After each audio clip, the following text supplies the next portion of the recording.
आज मैं आपको बहुत ही मोस्ट इम्पोर्टेंट छायावाद समझा रही हूँ।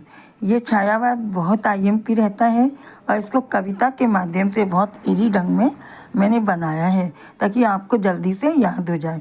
देखिए, हिंदी साहित्य का स्वर्ण युग छायावाद कहलाया, भाव प्रकृति प्रेम और करुणा जिसने रूप सजाया। सन 1918 से 1936 तक का इसका सुंदर काल मानव मन की भावनाओं का सबसे मिलता हाल। स्वतंत्रता की चेतना जागा नव विश्वास, प्रकृति सौंदर्य और आत्मा का इससे हुआ प्रकाश। अब छायावाद के 4 स्तंभ देखिए। मैंने मेन कभी स्तंभ माने होते खंभे। छायावाद क्या है? हमारे एक मकान है, उसके 4 पिलर हैं। तो कौन कौन से हैं? पहला देखिए, जयशंकर प्रसाद, इनकी कामायनी, उनकी अमर कृति आंसू प्रसिद्ध, नाटक कहानी काव्य में योगदान रहा विशिष्ट।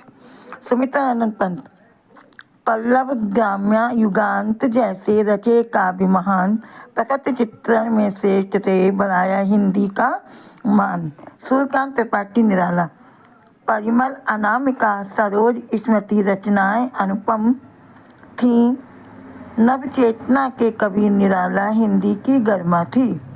महादेवी वर्मा, नीरजा दीप शिखा आत्मा काव्य जगत की शान, करुणा वेदना नारी चेतना इनकी थी पहचान। छायावाद की विशेषताएं देखिए। प्रकृति से गहरा प्रेम था मन की कोमल बात, कल्पना का सुंदर विस्तार, भावों की बरसात, रहस्यवाद और आत्मचिंतन इसकी अद्भुत रीति, मानवता का संदेश दिया प्रेम बनी इसकी नीति।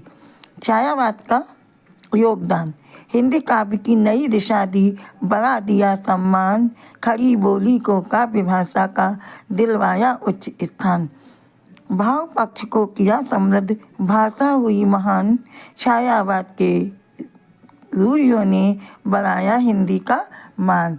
ये छायावाद आपको समझ में आ गया होगा। छायावाद किसे कहते हैं, छायावाद के प्रसिद्ध कवि कौन से हैं, उनकी रचनाएं कौन सी हैं और उनका छायावाद की विशेषताएं क्या हैं। इनसे 6 नंबर के क्वेश्चन आएंगे, जो आप इनको पूरा रट लेंगे तो आप अच्छे से इसको याद कर सकते हैं।